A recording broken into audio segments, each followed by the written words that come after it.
1. Hi everyone, welcome to the Brigade. Hello. My name's Ken. I'm Emily. And today we're covering Fargo Season 3, Episode 2, The Principle of Restricted Choice. So did you know that the last week's episode was named after like a mathematical theory or something in Bridge? No, I think that was this week's. They're both Bridge Oh. related. That law of vacant places and the principle of restricted choice. That's 2 episodes in a row that are like these Bridge theories. I did not know that. Yeah, so I thought maybe I'll read the vacant places. Yeah, sure. Just the first sentence on Wikipedia because really I don't play cards, so I'm even struggling to understand all this. But in Bridge, the law of vacant places is a simple method of estimating the probable location of any particular card in the 4 hands. It can be used to aid in a decision at the table and to derive the entire suit division probability table, whatever. But then the principle of restricted choices was something that I actually thought thematically I was able to, I think, read some spaces in this episode where it applied. So just reading this from Wikipedia, the principle of restricted choice states that the play of a particular card decreases the probability that its player holds any equivalent card. So the example it gives here is that like king and ace are like the same value. So if a player plays a king, it decreases the probability that they hold an ace, and it increases the probability that someone else holds an ace. So the thing I was thinking about here is that there are probably, you can probably stretch it a little bit, but there are probably a few characters who already played their most powerful card.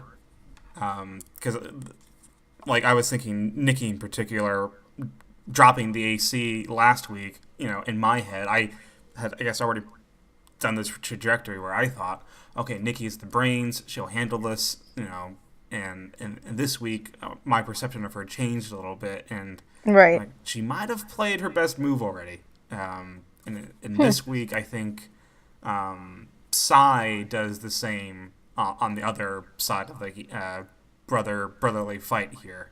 But Oh, that's an interesting connection, I think. I hadn't really... I mean, I guess that kind of is how it works for Peggy and Ed last season, although,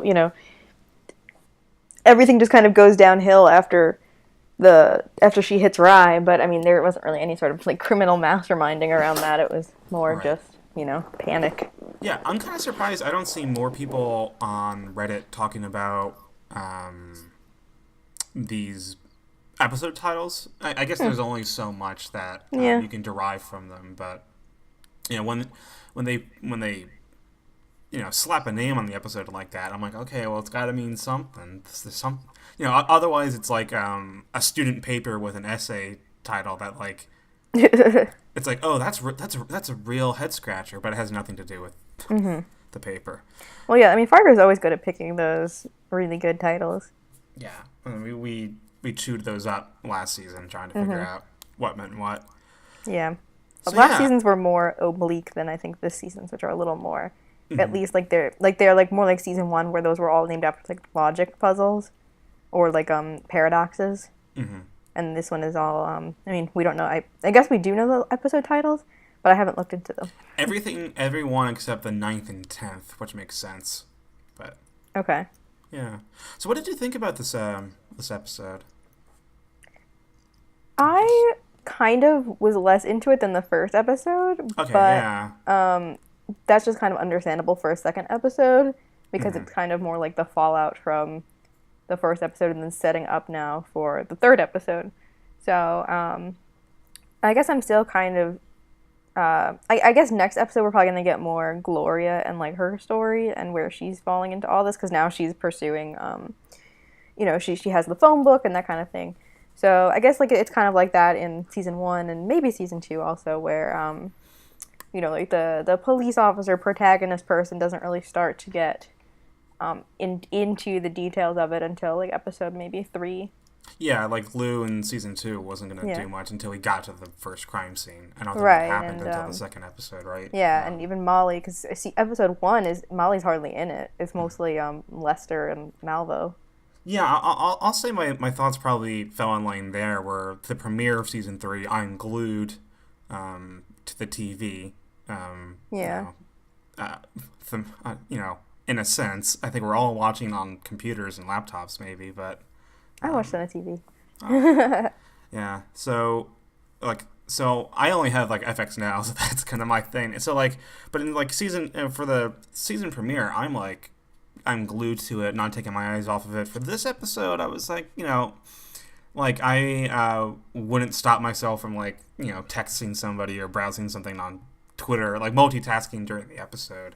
Not to say that wasn't paying attention, but I'm like okay, that's what this episode is. Like the first episode was setting the pieces up, doing the big air conditioner drop, and now we're kind of like learning more about everyone. And like I think I might have texted this, or I might not have, since you watched the episode later. But the number one thing I came away from this episode was like, okay, characters who I thought were one thing are actually another thing. Yeah. Emmett and Ray both have bigger hearts for one another than you might have thought. Cy is a much more negative influence than I thought. So is Nikki. Like, both of these brothers have influences on them. Nikki in general, I came around to thinking like, oh, this isn't 100% mastermind or anything like that, but it's just different. I think Reddit might have taken things a different way too. Everyone's now jumping on like, oh, Nikki's pure 100% crazy, and I don't know that that's right either, but right. And yeah, I mean, with kind of the general stuff out there, I thought I would start recapping the plots here with Gloria. Yeah, sure. So she discovers Ennis's past life as Thaddeus Mobley, a successful science fiction writer. And, in all, this might not mean anything except that the simple folk of Minnesota are not what they seem. And that's like that goes back to the Fargo movie, right? Mm-hmm. Yeah, and all the seasons, yeah. And I thought it was interesting, too, just, I guess, because, I mean, her relationship with Ennis is kind of interesting, because it is, but it's not really, and it's kind of just, she's tried to reconnect with him just because of her son, and so, she's finding out, yeah, I guess it's just that people aren't who you thought they were. Yeah, without, if she didn't have Nathan, it straight up sounds like she wouldn't have spent any time with him. Yeah. Something I took note of that, jumping forward, that when they're in the funeral home, discussing, what they're going to do with Ennis, the guy at the funeral home asks, did you know him? And she says, I did. A horrible man. And like, she kind of reviewed a few things there where she was like, okay, like he moved to Eden Valley in 1980, was only with my mom for 4 years. And I thought Nathan needed a male elder, seeing how his dad left. And I thought she sounded like a little bit more salty about like so even Gloria changed a little bit, not dramatically, more like Gloria's the people around her and her relationships to them changed, where Right. Like, now in my head the type of the heartwarming, like, oh, everyone's got something good inside of them, she might be saying that to Nathan so that to add any kind of redeeming qualities to this this grandfather they keep visiting for out of no obligation. But yeah, I mean, I guess I'm wondering too, because I guess in the first episode it's kind of presented as like a decently like okay family situation, even though his dad left and now is with another man, like whatever, they pick him up from the crime scene or whatever, but maybe he doesn't spend that much time with his dad, or maybe Gloria is just salty. It does sound like a weekend dad type thing, because in that episode she says, remember, you're at your dad's this weekend, or something like that. Yeah. So yeah, I mean, like I thought, so like Gloria's there in her kitchen, and I guess her partner Donnie shows up, and like okay, Donnie helped himself to coffee, and all in all, maybe those aren't good manners. But Gloria's going through a bit of a rough time at work anyway. So like she's probably, out of all the our cops so far, probably had like the, I don't want to say negative disposition, but she's definitely like she's smiled the least out of all of our cops, if that makes sense, Yeah. right? So, but yeah, so was it? So Donnie shows up. I didn't really think much of Donnie except the fact that he left a gun in his car when they were going to the police station. I'm like, oh, that seems like a foreshadowing. Yeah, he kind of reminds me of his name actually might be Lou in the movie, Marge's partner, who's just kind of like, just kind of there. A well-meaning doof. Yeah, yes, there we go. And Gloria continues to have difficulty with these automatic doors. I loved when she turned to Donnie. It's like, I'm here, right? You see me? Gloria internally embattled with technology. Yeah, I don't know if this is actually going to matter, or just like a funny through line, or like a bit of like science fiction type stuff. Like I like there's no physical reason why it's not working. It's more like a thematic thing. Like she has problems with the phone even. And she's trying to make a phone call to see how Nathan's doing at his dad's. So right. Yeah.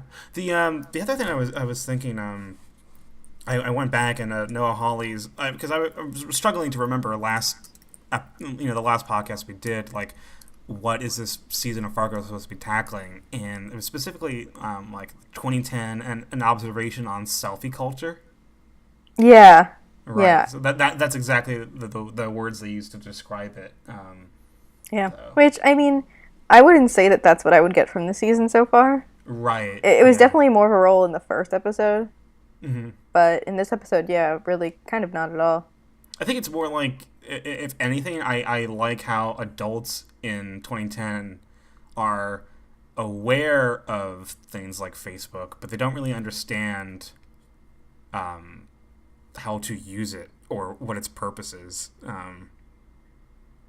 Or even the like the smartphones just not working, or people not knowing how to use Google. Like those, it doesn't seem like a selfie culture thing. It just seems more like adults lost in time or something. But, yeah. So yeah, at the police station, the county chief Mo gives Gloria a really hard time, and this guy gets. He might get my vote for worst person of the week. So like this guy from the county, which I guess is absorbing the Eden Valley police station, is like, hey, where are your computers? And yeah, he sucks. Yeah, they have this back and forth. Although he has a point in that, like, yes, Gloria's methods are probably woefully counterproductive. But he's just a jerk about it. Yeah. Yeah, I don't even know exactly 100% what a telex. When she says telex, I almost think of like Morse code. I know that's not the same thing, but yeah, and it's more like she's like, okay, well, I'd love to hear more about this future you come from, but I have someone to interview. And when he snaps back, I'm gonna pretend like he didn't mouth off to me like my teenage daughter. Ugh, I'm like, gross. That's when I was like, worst person of the week, maybe. Yeah. Well, we'll have to actually have a vote on that, but we'll just keep Mo up there. Yeah. And I was trying to figure out where I recognize the actor Shea Wickham. Uh-huh.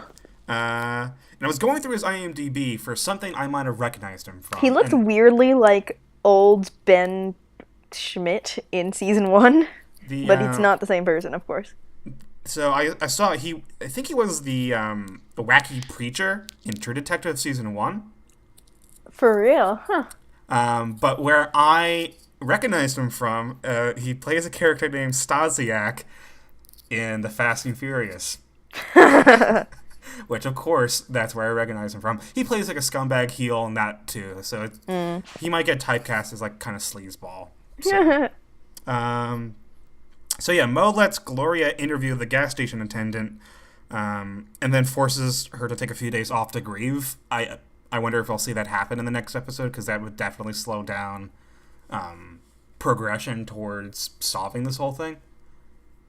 But I mean, maybe the few days off. Maybe when he's like, "I'm going to give you a few days off to grieve," and we come back, we'll have to talk about this. Like, maybe in the next episode, like 3 days will have passed. But that seems a bit, I don't know, pacing wise, maybe aggressive. But right, yeah, because Fargo is usually pretty self-contained. It's a lot like Broadchurch in that way. It usually takes place over the course of just a couple of weeks. Yeah, of course with season 1, there's a time jump, but like things are really close in those. Like it's really like it's maybe like a week or two before that time jump happened, right? And then once that time jump happened, it was only like another 3 or 4 days where like I can't remember the character's name, but like the thing happens in Las Vegas, and then everything spins out of control, and then like the whole season ends like right then. But I think with well, no, in the season 1 time jump, it's like a year ahead or something. yeah, but like it still kind of remains self-contained in that like yeah. like once the time jump happens, like we get like maybe a week or two before the time jump, then the time jump happens, and then yeah, it feels like at most a day or two passes between like each episode, so it's yeah. And when you're following a crime and the investigation and following every single thing the criminals do to cover the tracks, like all that matters. So you can't right. skip a week and like right. Oh yeah, by the way, like Nikki and Ray have done all this shit. So. Right, it's just not gonna work. Mm-hmm. So at the gas station, a gas station guy is kind of great. He's kind of annoying, but he's kind of great. Because he's recalling the night, and you think he's going to tell you about Maurice, but instead he's like, I gotta tell you about this twitchy kid who came in and ordered frozen orange concentrate. Yeah, he was one of. Yeah, can you make meth from that? Yeah. He was like one of my highlights of the episode. He was great, and Fargo's always good at these like really oddball minor characters. Mm-hmm. Yeah, I didn't even Google it, but like, he's like, yeah, I'm just watching the game, and Gloria's like, Vikings? And he says Gophers, and I don't even know what Gophers are. Like, sports team wise. I'm sure if I Googled that, it would be a mess, but I imagine it's like some weird, I don't know, maybe, what's that sport? Maybe he's watching curling. Well, they're in, it's still in Minnesota, right? Yeah. Apparently the Gophers are the University of Minnesota team, like the Golden Gophers. Yeah, and then for some reason, this gas station guy remembers Maurice as being Russian. Yeah, also super odd, but I really like it. Because she's like, was it an accent? Did he tell you? He's like, can't say, just strong memory that he was Russian. He did get smacked onto the table, so maybe he's got a bit of a concussion or something. I don't know. I really like gas station guy. Yeah, gas station guy is cool. And then the only other scene Gloria really had, so she took the piece of paper, what was left of it, and the only other scene Gloria really had that episode was at the funeral home, if I'm not mistaken. Yeah, like I said, she really wasn't in the episode that much. Yeah, I mean, there's not much investigating she could be doing right now. The only lead they have on Maurice was the gas station. Mm-hmm. And, I think when the pieces fall into place, they will fall into place very quickly, but there are going to be some gaps here. Because in my head, I was thinking, well, the instant that they find Maurice's body, killed by the air conditioner of Nikki Swango, and two of Ray's parolees are involved in this, I'm like, oh, well, that's going to be end game. This should be really done and tight. But later in the episode, Nikki reveals that she gave the cops a fake ID and is renting the apartment under an assumed name. So yeah, it's kind of like, shocking, I guess, to realize just how meticulously this has all been plotted out way before even this has ever needed to occur. Well, yeah, well, and like this episode, I kind of remember like, oh right, like you know that Nikki is Ray's parolee, but you kind of forget, you know, she's a felon of some sort and has some kind of history, and like the fact that like she's got fake IDs, she's not using her real name to rent the apartment, so it's like she's already stacking up. She was just prepared, you know, not to get away with a murder, but like the pieces kind of fell in place for her to just like, you know, which I like, but I mean, so with Gloria done, that kind of just leaves us the Emmett brothers, or the Emmett brothers, the Emmett brothers, of course, the Stussy brothers, Eminem. So Emmett and Cy set their attorney Irv on the hunt for VM Vargas, or Varga, right? People. Yeah, I think it's Varga. Yeah, people. I saw someone use VM Vargas. I think Vargas might be like an infamous Redditor, though. Yes. Yeah, People, it's VM Varga. Yeah. Yeah, people keep calling him. Oh, all right, I'm gonna have to cross that out in all my notes because I kept writing down Vargas and I'm like, that doesn't look right. But you see, you'll go on Reddit. There are people calling him Vargas instead of Varga. Whatever. But so yeah, Irv seems like the perfect guy to do this. He seems great. And one of the things I was talking about earlier, though, as far as like these adults are aware of Facebook, but they don't know how to use it. Because Emmett is like, you got a brain, like, you know, go on Facebook and reel in that cocksucker and then make him take our money back. I'm like, that's not how. That's not how any of this works. Nope. Yeah, they're just more incompetent, bumbling. They don't even so much realize that I mean, I guess I wouldn't say that they're criminals, but they've gotten pulled into something really, really bad. Yeah, and they're not criminals, but they did do something minorly stupid. Which is now turning out to be majorly stupid. So in the Hummer, we had this conversation between Emmett and Cy. And Emmett regrets being so hard on Ray. But Cy kind of being... I don't know if it's the devil on his shoulder. He definitely doesn't mean to intentionally be like a bad influence. You know, he degrades Ray by calling him an envious loser. You know, he doesn't want the stamp, pal. He wants your life. So I think, I don't know if there's a jealousy factor here, but I think Cy's actions might go beyond just looking out for Emmett, and like he might. In my head, I kind of have this picture of Cy as like he wants Emmett to himself. He wants Emmett to be like only influenced by his advice and not to think about his brother or anything like that. So yeah. Plus, he had one of my favorite lines, which is when they're having like, you know, could be booze, drugs, slave girls. It's like what? I love that too. Yes. Yeah. Well, we'll get to that in a bit. So Irv, being sent on this mission, Googles VM Varga, ensuring his death. I wonder if Deb won't be in trouble too, though, because the webcam took a picture of both of them. Aw. Yeah. I mean, I wouldn't be surprised, but maybe they just wanted the, you know. Yeah. In any case, I like the small attention to the detail. Like, when you see old Google logo, yeah, it's like, oh yeah, right, 2010. Like, I don't know. Yeah, it was just very like, for me, I work with some, you know, older people who have to use computers, and I was always having to help them out with it, and so it's like, oh, you know, click on this, and it's like this, and it's like, no, not that, and you know, somehow I don't know how it happens, but one of the women I share a desk with, she always is like somehow getting her computer like shut down for like a virus or something, and she's just like reading CBS News, and it's like pop-ups or some shit, I don't know, and it's like I have to like, you know, delete the browser history and whatever, and it's just like, oh my gosh, like what? How have you caused so much destruction? Yeah. in an office place. My parents get into that shit too, where it's like, oh, we opened up our email and there was a sidebar ad for a thing, and I thought or like we're on this hotel's website, and I clicked the button to download pictures of the hotel, and there was a virus in there, and I'm like, what? he's like, it was really sneaky. You never guess, and I'm like, I would never download photos of of a hotel, right?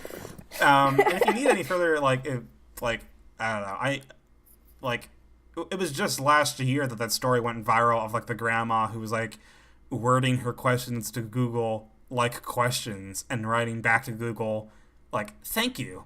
Like this is really happening in 2017. So it, Irv not knowing how to even enter a Google search in 2010. Absolutely. Yeah. Mm-hmm. I don't honestly think my mom knows how to use Google search. She just focuses everything on AOL because she's AOL mail, so she just types everything into like the AOL search bar. Yeah. Mom. Aw. So Yuri and Mimo are introduced. So Yuri is driving this big old truck, and Mimo is driving Varga around. And they're pulling into a Stussy parking lot, and I don't know. What did you think of the whole like Varga parking lot attendant interaction? Because I was like back and forth on like, is this fun for him to tease this imbecile, or is this like fun? Is this like fun for the audience, or like? I think it's kind of more of like in like the Lorne Malvo line of like some people are going to be really into it. Mm-hmm. Other people are going to be. I don't know. I think that we're not supposed to be finding it amusing just because Varga's a terrible person. But on the other hand, it's also again just showing how stupid Emmett and Cy were to take this loan because it's just going to bring down their entire parking lot empire. See, I didn't like wholesale dislike it because okay. So yeah. Like I said, it's like that world building. It's kind of like Malvo, like where Malvo did a lot of sick, twisted shit, and it wasn't always enjoyable to watch. But it was just like. And Billy Bob Thornton had that way about him where, I mean, for him it was more like violence, but there was, the mental manipulation too. But it kind of like takes your breath away sometimes. And I guess we haven't really seen that much yet with Varga, whereas he's more just like an aggressive slimeball who knows that he's in power and doesn't really have to hide from anybody because he's, Mm-hmm. Yeah, well, I don't see Varga as like a get his hands dirty person type thing. But I guess I'll focus what I mean though, because like when I was really enjoying like when the parking lot attendant is like, "Are you two together?" and he's just like, "Surmise." Yeah. That made sense to me. I'm like, okay, I get why the character's saying that. He's like completely bored, and he cuts off the conversations. Like, we're done here, just pulls in. But when he wrote down the window and was like saying hello in like 4 different languages, I'm like, all right. That's the thing. Like, there were some Malvo had some like philosophical droppings he did now and then that I was not into, or like he told he told Tom Hanks's kid some riddle. Colin Hanks, aka Gus. Why are you such a mental block when it comes to Colin Hanks? I don't think I've ever gotten over how terrible he is in like season 6 of Dexter. He plays a priest in Mad Men season 2. He's like a guitar playing priest. And now he's on some like ABC show about like a thing, right? I don't know, a family sitcom. He's on a family sitcom. He was so perfect in the role of Gus, though. Yeah, no, that was very redemptive for him. But like, I'll say like Malvo and Varga are both gonna have these moments for me where I like roll my eyes, like when, of course, when Malvo tells a riddle about a snake and seeing green and shit like that. I'm like, oh, okay, whatever. But like, I don't know. I don't want to come off. I'm not coming off. I don't want to come off as like, oh man, I hate all the shit coming out of Varga's mouth, because I like Varga a lot. But, but I think the reason why both of those characters work like they do is because they're played by great actors. Yes. Yeah. I don't know that I've ever seen David Thewlis in anything before. He's Professor Lupin in Harry Potter. Huh. All right. For real. Mm-hmm. And he's also apparently the weird art gallery owner in Big Lebowski. Yeah. There was I even caught a not a real reference, but I'll get back to it. But I thought I saw a Coen Brothers movie reference in here. Ooh, do tell. Yeah. So yeah. So they roll in that truck, and then Emmett and Cy hear of it, and there's that they're panicking, and like, oh, it could be anything. Booze, guns. You think it could be? Oh, I don't want to say. Slave girls? What? I was gonna say drugs. I love that's where like Cy is, but so I think there were people in the life that are like, oh, it's totally slave girls, but did you come to the conclusion that the truck was full of the paperwork that they rolled into the office later? Because that's what I was thinking. Yeah, that makes sense. They're thinking it's something horrible like booze, guns, drugs, slave girl, but it's worse than that. Right, exactly. It's paperwork. Yeah, because they're not used to this kind of stuff being around them. They're not used to having a guy like Fargo around them, and they've gotten into a huge mess again, like we keep saying, and yeah, so they're immediately, it's gonna be like drugs and whatever. It's like, no, it's not gonna be at all. They're calculatedly taking over your company. Mm-hmm. They're thinking, which is way worse than anything you've imagined. Right, and I feel like not really, but like in Fargo, there's always like there are two types of criminals going around. Like the organized crime in the first season works out of an office, and like the way the bounty hunters and stuff are kind of like run, or I don't know, the hitmen. The Numbers and Wrench and Mouth all seem to come from the same organization and stuff like that. Like there's always like the common criminal and then these like criminal masterminds. So it's like to Cy and Emmett, they can't think of anything besides like basic tier, like, oh, he's probably got drugs or guns, and it's like, no, whatever he's doing is worse, and it's on paper and like really really organized. So we switch Stussies here. We go over to Ray. And he uses his boss's computer to check the status of Maurice LaFay. And the boss is like, is he Cajun?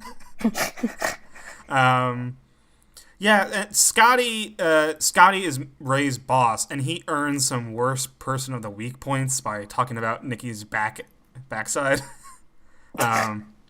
Just like really, and I kind of feel for Ray too, because this is his fiance technically, right? So yeah, well, not quite yet. They need the money for the ring first. Mm-hmm. But on the computer, Maurice's cause of death is labeled an accident. So Ray brings that good news to Nikki, but all she cares about is the bridge tournament. And Ray's trying to be like, "Hun, we can't really think about bridge. We've got this to think about." And he's like, "There's something wrong with your chi." It's like, I've never killed anyone before. Me either, but life's a journey, So Ray feels remorse, and she's like, "You're not a heartless killer. You got the soul of a poet." And it's just like really, they got something cute, even though it's twisted. It's kind of murdery and kind of twisted, but it's definitely interesting, and I'm enjoying it. Yeah, it doesn't feel like the theory is that she's conning Ray or playing him like a fiddle. I'm like, I don't think so. I think it's possible for her to be manipulative and genuinely like him. Mm-hmm. Right, manipulative, but not. This isn't a complete con in my head. It's just right. Because I don't see what the end game. Well, I guess her end game is the bridge thing, but yeah. Yeah, so this is we kind of already covered this, but they're talking about getting away with it, and he's worried about getting caught and what they do to ex law enforcement and the clink, and she's like, well, we're not going to get caught. I used a fake ID. I gave the cops a fake ID. The apartment's rented under assumed name, and Ray's getting all touchy, and she's like, don't get any thoughts, I'm on my period. Which I didn't think would be a Chekhov's gun type thing, but it was. But Ray's chi is still blocked up. Ray's chi is still blocked up. So Nikki offers two plans. We can steal that stamp to make you clean again, or you can make good with your brother. And we don't see who makes the decision, but I guess it must be Ray. And they kind of go with a why not both situation, but that's not how it works. Yeah. So, because Ray visits Emmett in the dead of night, or 10:30 p.m. And dead of night for Fargo. Yeah, and I think it's a really funny like the whole scene's like really funny and sweet. Like, yeah, Emmett opens the door and he's like, "Who died?" Ray can't and then Ray's only got he's got his only two piss covered shoes on. That whole thing was that whole thing was really great. Yeah, and it does show that the relationship between them is not too far gone. It can be repaired, although I don't know if it can now. But right. There is genuine. It seems like there's caring for each other there, and if other maybe, and that's how it is in a lot of relationships. I feel people can maybe get along together, but the other people in their lives can't so much make it work. Yeah, so I was totally like hoodwinked, I guess would be the word for, because I'm like, oh wow, I didn't expect them to make up. And then we cut to Nikki breaking in, and I was like, no. Which, okay, so Nikki is going to get a lot of slack for this, but the plan isn't for Ray to have a heart-to-heart. The plan they must have discussed together was to create a distraction. Yeah. You know? You're supposed to have a fake heart-to-heart, but it turned out to be a real one. So, like... Yeah. She's not wrong. They both did something wrong here, which was Nikki going way too far, and Ray, unfortunately, being too genuine. Right. Like turns out he probably should have just had the heart to heart, but there's the sad irony of Fargo. Yeah. So when Ray and Nikki get back together, they have very different stories to tell. Yes. Because Ray is all like, that felt so good. My chi is so much better. And Nikki's just like, you fucking kidding me? Like, yeah, this is not how it's supposed to go. But yeah, again, severe miscommunications and severely different expectations. Yeah, and I love she tries to tiptoe around this. She doesn't even say, like, she doesn't even say what she did. She's like, well, your brother's good. You have no idea. Instead of the stamp, he put, let me tell you what he put. It was a donkey, Ray. Right, and so she kind of has to manipulate him to be like, it was you. Mm-hmm. You're right. Yeah, I was still a few steps behind. I like a lot of other people, I was not expecting the tampon to come into play. No. First, I immediately went to excrement as the weapon of choice, but I had no idea what was gonna. Yeah, I don't know, but yeah, I mean that was probably the first time I've seen a used tampon on TV. Yeah, so that's 2 firsts in a row for Fargo season 3. Probably the first piss montage and the first used tampon on TV or FX, at least.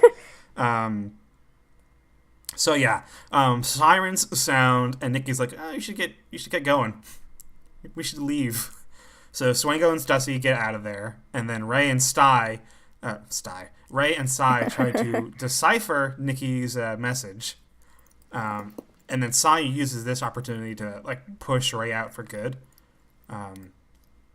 Like, let me handle this, let me take care of it. And I like, what was it? Emmett calls Nikki the shifty fiance, which I thought was kind of cute.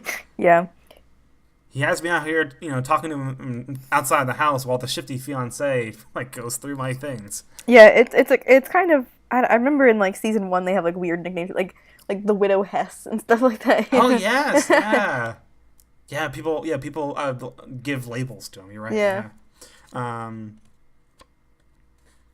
Yeah. So they're in the office, and then Emmis gets a phone call that Irv has jumped off the parking garage. Yeah. Poor dude. And, yeah. So I looked back and I didn't really get anything out of revisiting the scene where Yuri and Mimo talk to Irv. Like he's clearly going through something about like the Balkan War or something. I don't know. That's not the word for it. But I like that we have another like muscle duo for this year. So we had Numbers and Wrench, now we have Yuri and Mimo. They might be. I mean, okay, too early to tell. But I love that we have a tracksuit Yes, Serbian. Yeah, we have a tracksuit like Yugoslavian type dude, and then Mimo, who I don't want him to be mute because that would be right. Too much like brunch and numbers. Yeah. Yeah, um, but I kind of like the idea that he's always listening to music. Like that's what I hope the headphones are for. Like I could totally see a scene where, after like 3 episodes of watching Mimo do shit, like we finally get one where we hear what song he's listening to, like while he's doing bad shit, and that gives them a chance to play some cool music during like a murder or something. So yeah, I will say that I think for me the music stood out less in this episode than it did in the first episode. Yeah, like I'm not gonna throw. I like Go Go Bordello or whatever. Yeah, I'm not gonna throw him at the end of the episode. Like, I don't know what I'd throw at the end of the episode actually, but I'll think about it because we're gonna get the podcast out today. Let's see. Oh yeah, so okay, this is where I found a Coen Brothers nod, kind of.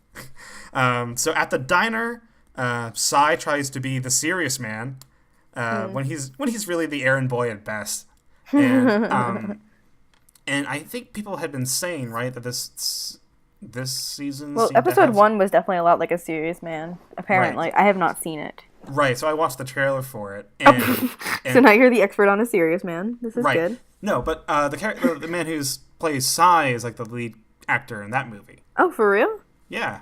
Oh, wow. And when he's like, "I'm serious," I'm like, "Yeah, you are. You're the serious man." Oh, I know that's absolutely not how those movies, Yeah, well, there was a shot too at some point of Gloria, and she's like in bed, and then she just gets out of bed and she like pulls the covers off, and that's kind of like it's like shot from overhead. And there's a shot like that in No Country for Old Men. Have you seen No Country for Old Men? I still have not. Ah, come on, you gotta see it. But there's a shot of like one of the characters. Josh Brolin's character just kind of like does the same thing, and like I don't know. Yeah, so Cy is trying to be like a badass, and gives him the last $20 he'll ever see from the parking lot of Minnesota, and then like smashes Ray car with a Hummer, and in the whole principle of restricted choice thing at work, I think Cy might have just played one of his best hands, or like the most violent card he might have had, because he's just by not completely destroying, or maybe yes, completely destroying Ray's car. He's really maybe gone too far in this direction of like, hey, instead of pushing Ray out of Emmett's life, I think he has now set up a war between the two. Territory war.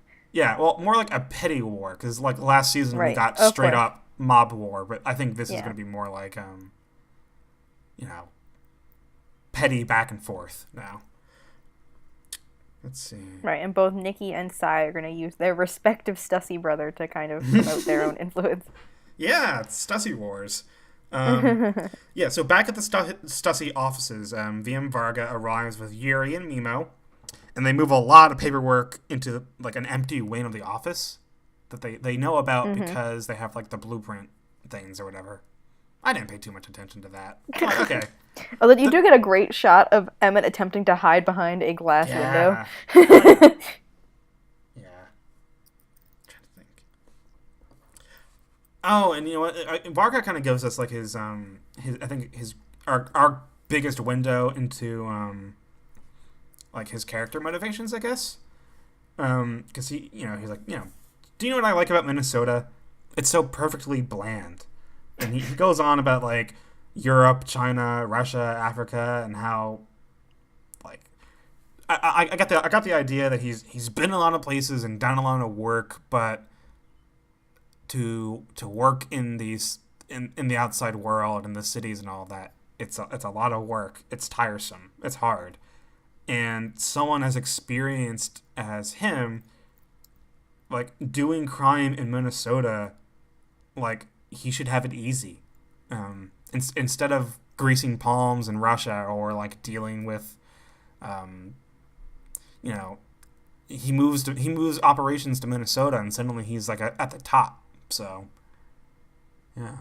It's unusual, I think, in Fargo to have usually the outsider character is the one who's kind of trouble. We didn't really have one so much last season, I would say, because I mean, I guess it would probably be Hansi just because of a difference in culture, but season one, obviously Malvo is not from around there, and he's the the influence who really triggers all of the horrible events that happen. And then now in season three, we have Varga, who's an outsider, and so when it seems like when people come into Fargo, or well, not Fargo, but into the towns that the Fargo season is set in, and kind of bring in another kind of influence, things tend to go really poorly. Mm-hmm. Yeah, so there were. Oh, you can't forget in season 2 we had the boys from Kansas City. Oh, we had that one dude with the sunglasses from Buffalo. Oh, Ricky from Buffalo. Ricky from was that? He got fucking shot, I think, right? Yeah. And the Undertaker, of course. Yeah. Oh, the Undertaker. Yeah, man. But like, so we kind of get an implication that Varga might not be around next episode at all. Like, oh, you won't see a lot of me around for a little bit. Hands, he says something like, I don't know, he's got work to do. It's probably possible. Maybe like he gets less screen time next episode in favor for more for Gloria. Yeah, well, I don't know what more Varga has to do right now. True.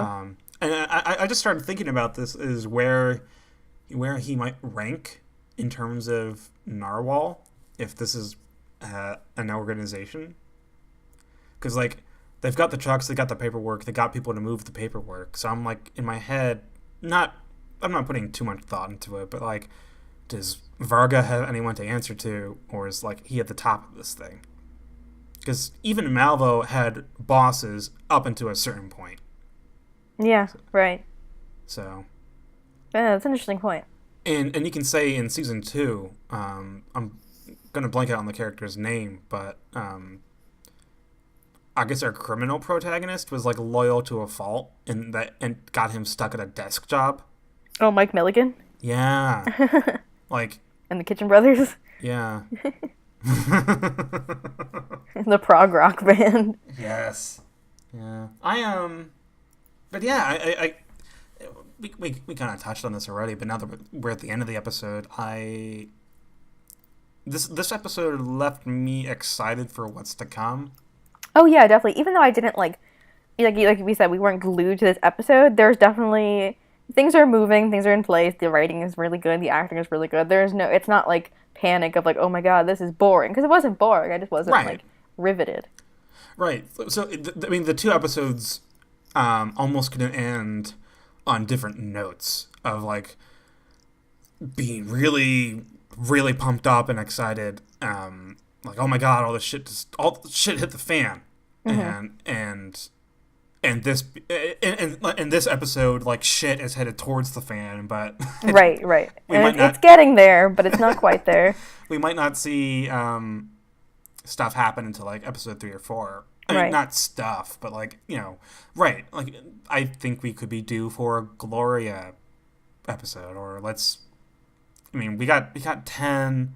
You got another 8 episodes, so I mean, there's still a lot of stuff to happen. A lot more tragedies, a lot more innocent people going to get killed. I didn't make a body count prediction this episode, but I guess it was just 1, right? Just Irv. Yeah, I guess just Irv. Just Irv. And the Corvette. Yeah. Right. So we got to make a worst person of the week decision here. I nominate Mo. Yeah, I think Mo is probably a pretty good choice for this week. Any thoughts about adding Sai or?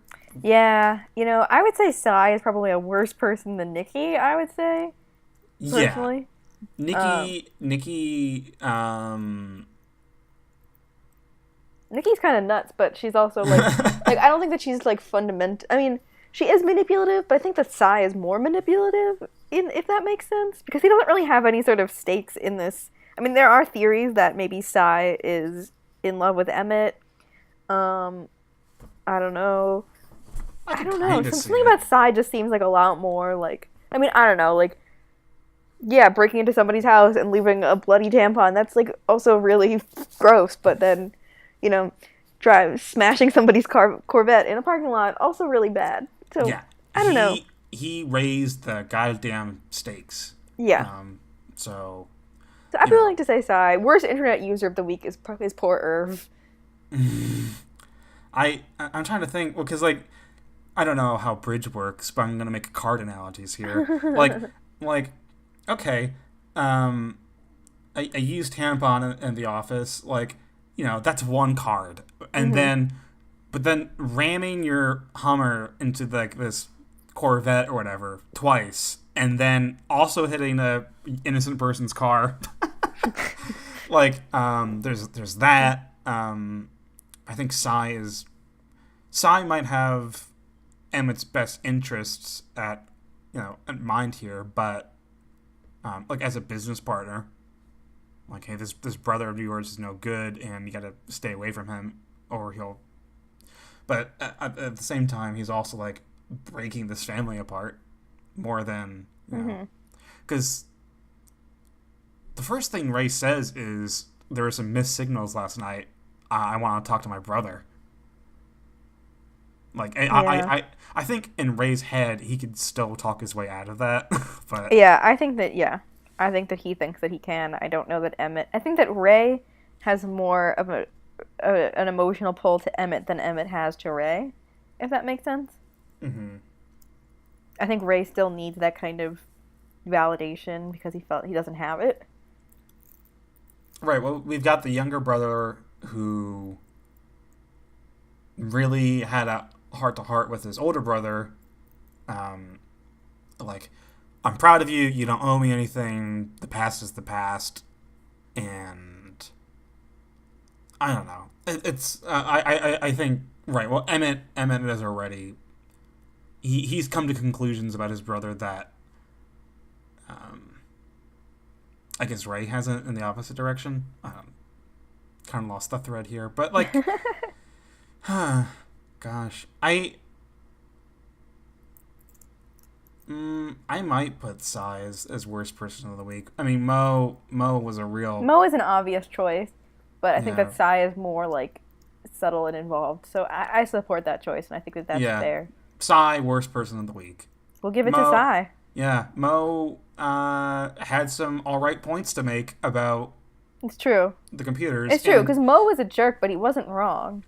Yeah, and maybe what Mo said about Gloria, I mean, while sexist, maybe he's being fueled by like this there's a current that is being created by the fact there are no fucking computers in that office. Yeah. And that's where it all spawns from. So, all right, congratulations, Sai. You're the worst person of the week.